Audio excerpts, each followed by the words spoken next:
The problem is that too many of us end up trapped in the rat race and feel as though there's no way that we can break free. Partly this is because we want to get that sense of achievement and status from our jobs, which I'll come to in a moment.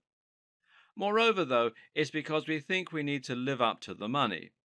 As soon as you start earning a certain amount of money, you'll probably change your lifestyle within your quote means. If you're earning $50,000 a year, then you'll probably find yourself taking on a mortgage that costs more than if you were earning $30,000 a year. Likewise, you'll probably buy more gadgets and more toys, and you'll probably go out more and go on holiday more. That's the dream the way it's sold to us, but then the reality kicks in. Your lifestyle costs so much that you're now completely reliant on your job to support it.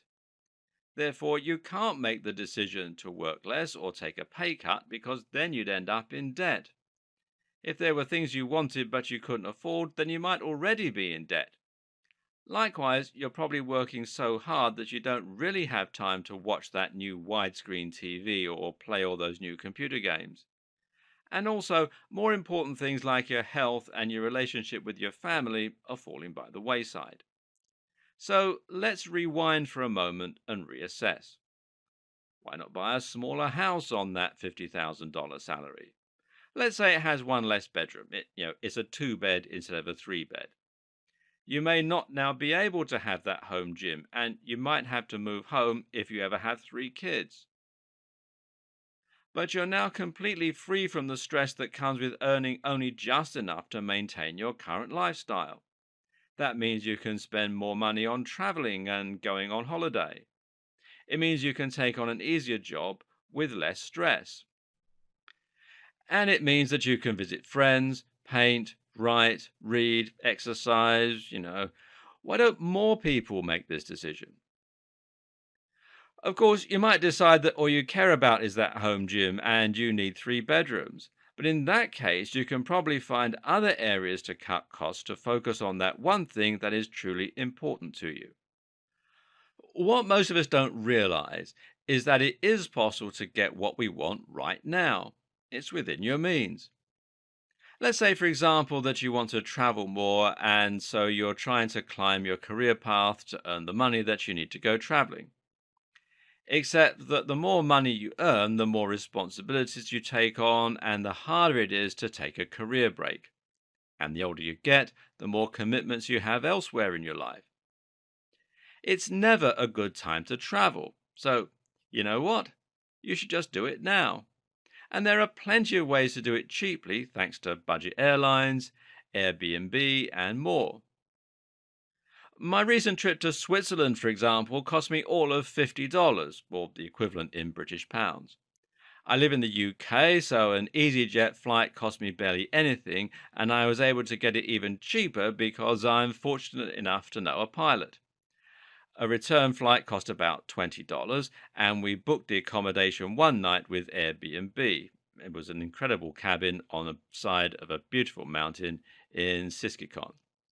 And I spent the rest of the time staying with a friend. You must know at least some people who live abroad.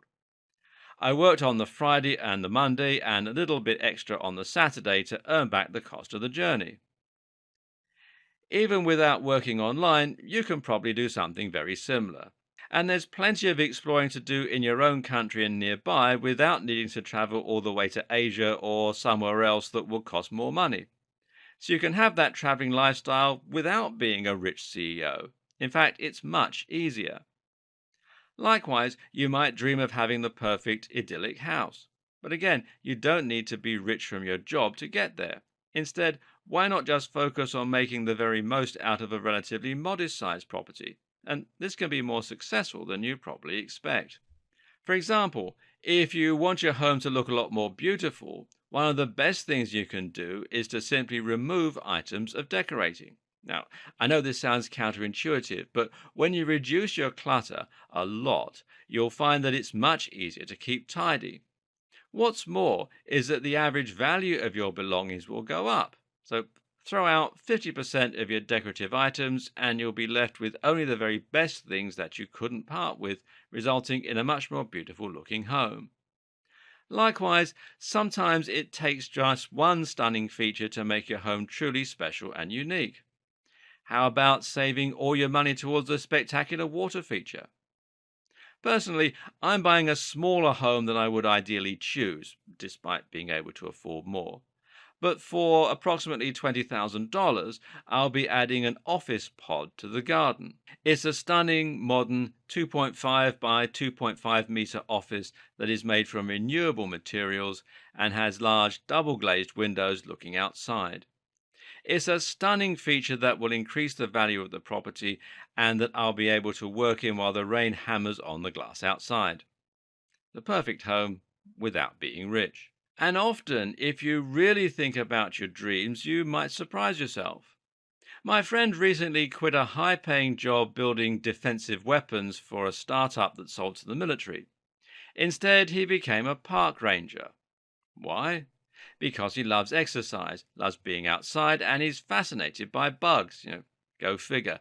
But he's much happier now on a smaller salary, and he can't wait to get into work every day. I could personally see myself loving being a tree surgeon. Every day is a high adrenaline adventure. I've been promoting the idea of quitting a job and becoming a park ranger or a rubbish collector a fair bit now, and understandably, some people watching this might be a little perplexed. If you're a motivated type A personality, then perhaps you can't stand the idea of being a rubbish collector or working for a nature reserve. But here's the thing. You can get your sense of progress and your sense of satisfaction outside of work. My sister did an art degree and loves creating sculptures out of paper. She was even hired to make an advert for a prominent musical artist. Now she works in telesales. Is she happy doing that? Well, yes, because she still makes art as a hobby, sells it on the side, and gets a real sense of reward from that. She feels like she's making progress and it has nothing to do with her job. Likewise, she's making an additional income from having another source of revenue. Again, you can do the same thing. Want to be a music artist? Well, the best way to accomplish that in this day and age is to get onto YouTube and start building a following. This is much easier and will give you satisfaction and reward right away. Or maybe you'd love to be an author. Great. Find a job that doesn't take over your life and then use the extra time to write your killer novel. You can always publish it yourself on Kindle or using a print-on-demand service like Lulu later on. And if it's just some extra money you need, then you could run a side business as a reseller on eBay. You could cut people's hair or you could teach the piano. You could even let your room to students for a few weeks of the year or use Airbnb. There are countless ways that you can make more money that don't involve working longer or taking on a ton of stressful responsibility in your current career. And there are other reasons that wealth doesn't equal income too. For example, you can often save a lot of money just by making changes to your lifestyle, and this will often be enough to increase your overall wealth. Now, that might mean that you stop drinking coffee in the morning.